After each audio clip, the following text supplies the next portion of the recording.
Boa tarde, você, cliente do Hospital da Mulher Marisca Ribeiro. Hoje eu trouxe para conversar com vocês o Dr. Pedro Iancarelli, que é responsável pela área psicossocial do hospital. O Dr. Pedro tem uma experiência grande em lidar com as pacientes no pré-operatório, no pré-parto, no pré-natal e no pós-natal, a respeito das suas ansiedades, das suas questões, dos seus problemas que trazem do ponto de vista emocional. Dr. Pedro, tudo bom? Tudo bem. Nós vamos trazer para você hoje umas questões mais comuns da nossa vivência aqui dentro do Hospital da Mulher. Você poderia dizer para a gente, na sua experiência, na época do pré-natal, o que mais as nossas pacientes trazem em termos de dúvidas, de questões, do ponto de vista emocional, do ponto de vista psicossocial? Bom, acho que primeiro talvez seja bom explicar um pouco por que temos uma equipe, né? Temos uma equipe com um psiquiatra, que sou eu, um psicólogo, que é o Vladimir, e um grupo de assistentes sociais. Nós trabalhamos juntos na mesma sala e dividimos os casos exatamente por causa dessa concepção de que as questões que passam pela ordem psicológica também acabam afetando de alguma maneira a ordem social e vice-versa. E trabalhando em grupo assim, vocês conseguem dar melhores resultados às questões que as pacientes trazem. Isso. E quais seriam essas questões, Pedro? Então, é importante ressaltar que toda a gestação, toda a vinda de um novo integrante para a família muda com toda a dinâmica daquela família, tanto da família nuclear quanto da rede social mais ampla, né? A família nuclear seria o pai, mãe, aqueles que moram na mesma casa, mais próximos a essa criança. Isso, numa concepção mais clássica de família, pai, mãe e irmãos é a família nuclear, a rede um pouco mais ampla, aí incluiria os avós e tal. Eu acho que importa também falar que as famílias de hoje em dia, né, Laura, elas não respeitam muito essa concepção, muitas vezes. Elas têm outra dinâmica, né? A ordenação de pai e mãe é diferente, uma avó faz essa função, às vezes uma tia, uma irmã mais velha e tal, e isso faz parte muito da nossa realidade aqui, da nossa região. O que elas costumam trazer? Na verdade, tem alguns tempos que a gente dá assistência. Um dos tempos é no pré-natal, e no pré-natal a gente recebe pacientes de variados caminhos, mas um dos principais é através do pré-natal de risco, os próprios médicos encaminham para a gente. Encaminham para vocês atenderem com que questões? Isso. Essas pacientes trazem o que para vocês? Trazem, às vezes, quadros psicológicos e psiquiátricos anteriores à gestação, então vem com o intuito de seguir o acompanhamento ou ter algum tipo de acompanhamento especializado em pré-natal. Perfeito. Ou aparecem sintomas durante a gestação, sejam eles de ordem psicológica e mental ou psiquiátrica e aí um pouco mais orgânica. A gente talvez possa dividir desse Deixa eu ver jeito. se eu entendi, Pedro. Então, a primeira atendimento, a primeira abordagem dessa paciente é sempre com a equipe de pré-natal. Seja a equipe de pré-natal do hospital, os médicos do hospital ou da saúde básica, que possam vir a identificar ou essa paciente, esta mulher grávida, manifeste alguma necessidade de um acompanhamento específico na área psicossocial. Isso. Então, seria esse o caminho em que vocês estariam, essa ajuda, esse suporte para a paciente grávida. Isso. Como exemplo, a gente pode dar uma paciente que já tinha um quadro depressivo anterior, que ficou gestante, fazia tratamento, tomava remédio, seguia com seu médico no ambulatório, fazia sua psicoterapia no posto de saúde, e aí ficou gestante e passa a ser acompanhada aqui porque os quadros psiquiátricos e psicológicos podem ser considerados fatores de risco obstétrico também. Perfeito. Ou seja, Um quadro de depressão ou de ansiedade pode gerar risco obstétrico, risco de parto prematuro, risco de pequeno no momento do nascimento, risco de sangramentos variados, de outras patologias obstétricas. Eu acho que uma questão que todas colocam nessa situação que você está falando para a gente agora é: durante o pré-natal, eu vou continuar usando os remédios que eu usava antes da gravidez? Qual é a experiência que você tem disso, Pedro? Então, o que se recomenda é que, se possível evitar as medicações psiquiátricas, melhor. Essa decisão não é nem um pouco fácil, a gente está às voltas com essa decisão clínica junto com as pacientes. Eu acho que é importante que as pacientes sempre opinem a respeito dos medicamentos psiquiátricos. A família também tem uma interferência em relação a essa opinião, a essa decisão? Claro, claro. Nos quadros graves, a gente tende a manter, obviamente, a medicação. Claro. E nos quadros mais leves, a gente tende a sustentar o tratamento sem medicamento. É claro que a gente vai tentar evitar um período inicial até a 12ª semana. Isso seriam 3 meses de idade gestacional? Seriam 3 meses de idade gestacional, 3 meses de gestação da paciente. A gente tenta evitar que o medicamento seja usado. Mas não é porque ele foi usado durante esses 3 meses que isso incorre em um erro ou algum problema grave. Ele só precisa ser acompanhado de uma maneira mais intensiva. Então, uma das funções da área psicossocial é acompanhar essa paciente que já tinha um diagnóstico prévio, que ela já tinha uma medicação prévia, para fazer ajuste dessa medicação durante o seu período de pré-natal. Isso. Teríamos também aquela paciente que desenvolve um quadro durante a gravidez, que Isso. previamente ela não teria esta situação, esse diagnóstico de que ou teria depressão, ou uma ansiedade mais aguda, em que seu obstetra talvez não pudesse ajudá-lo e precisasse da ajuda da área psicossocial. Isso ocorre com alguma frequência aqui, Pedro? Claro, ocorre, e não há nenhuma prevalência de uns ou outros. Podem acontecer qualquer transtornos.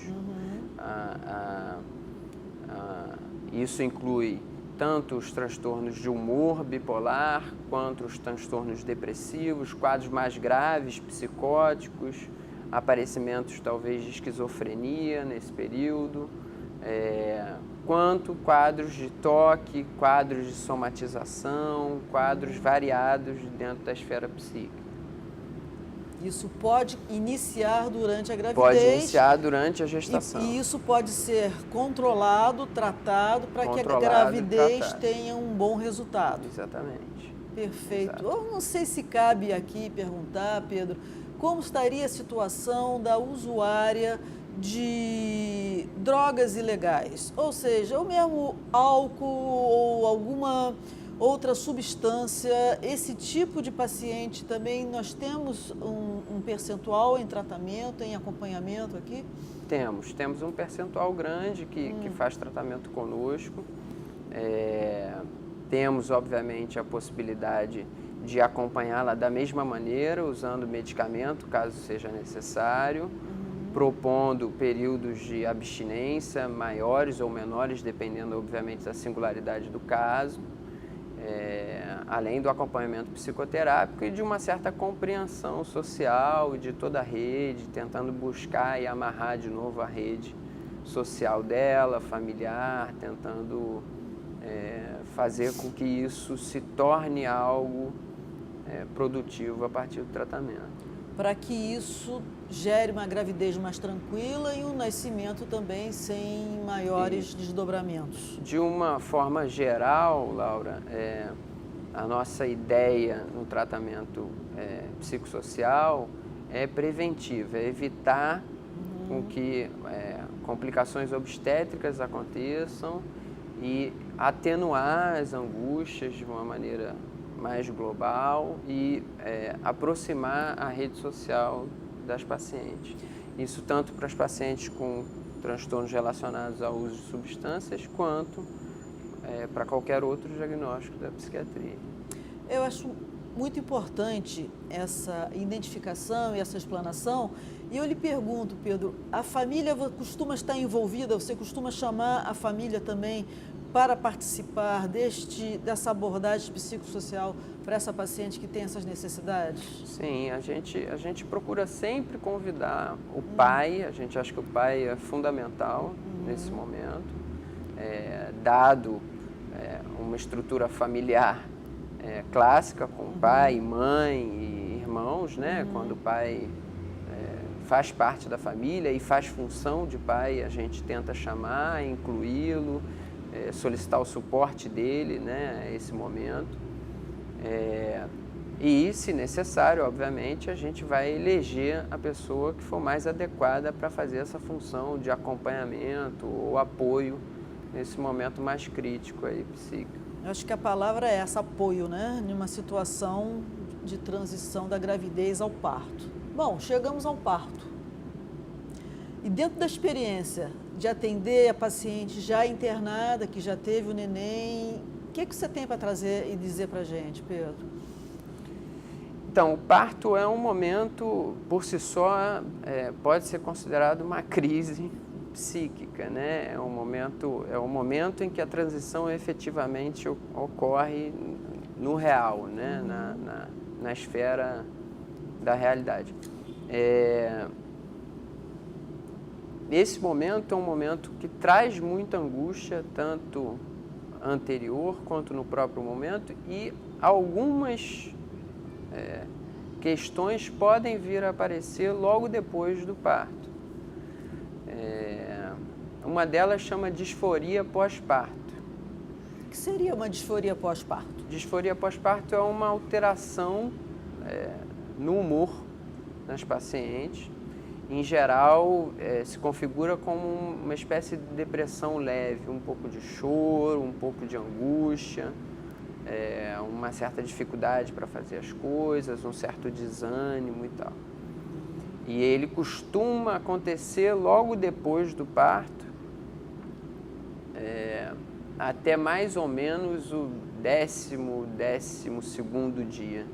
Então, não costuma passar muito de 12 dias. Então, uma das áreas que você atua no pós-parto seria esse suporte para a paciente que desenvolve um quadro de alteração do humor no pós-parto imediato. Isso é um diagnóstico do pós-parto.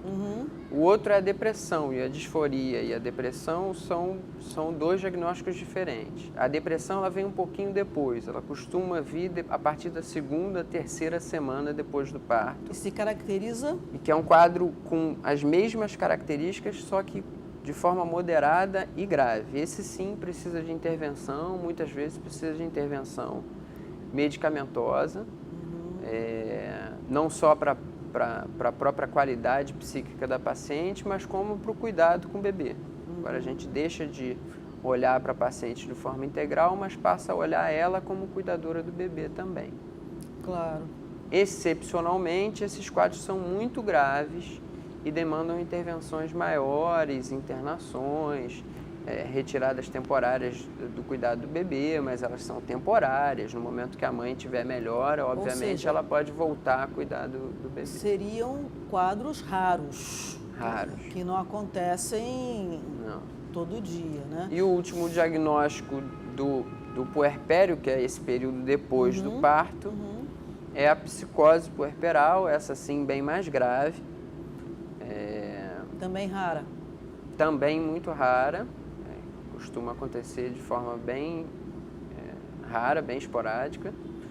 Esse caso, ele é caracterizado por uma certa desorientação da paciente. Por vezes ela pode achar que está sendo perseguida, ouvir vozes, ficar confusa, falar palavras desconexas ou o discurso ficar meio desconexo. Esse caso costuma ser muito grave, ele costuma acontecer de maneira súbita, ele aparece durante as primeiras 4 semanas ou durante o primeiro mês depois do parto. E esse precisa sim de intervenção medicamentosa, de intervenção de uma estrutura de de suporte psíquico maior.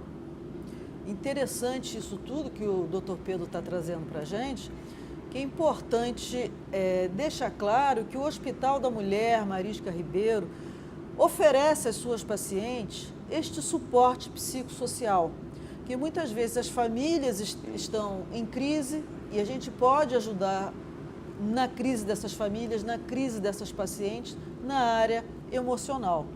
Doutor Pedro, gostaria de incluir alguma coisa, explicar ou dar algum outro exemplo agora que nós estamos encerrando essa primeira fase da nossa conversa? Na verdade, queria reforçar essa recomendação de que nós temos aqui uma equipe voltada para o atendimento das angústias durante a gestação e após a gestação, uma equipe habilitada, qualificada, e chamar os pacientes ou os familiares que tiverem dúvidas a nos convocar, a bater na nossa porta para que a gente esclareça e, se o caso for, implementar o tratamento. Ou seja, dar o maior apoio possível nessa época tão importante na vida da mulher. Queria agradecer a vocês. Até a próxima encontro com TV Mariska. Obrigada. Obrigado.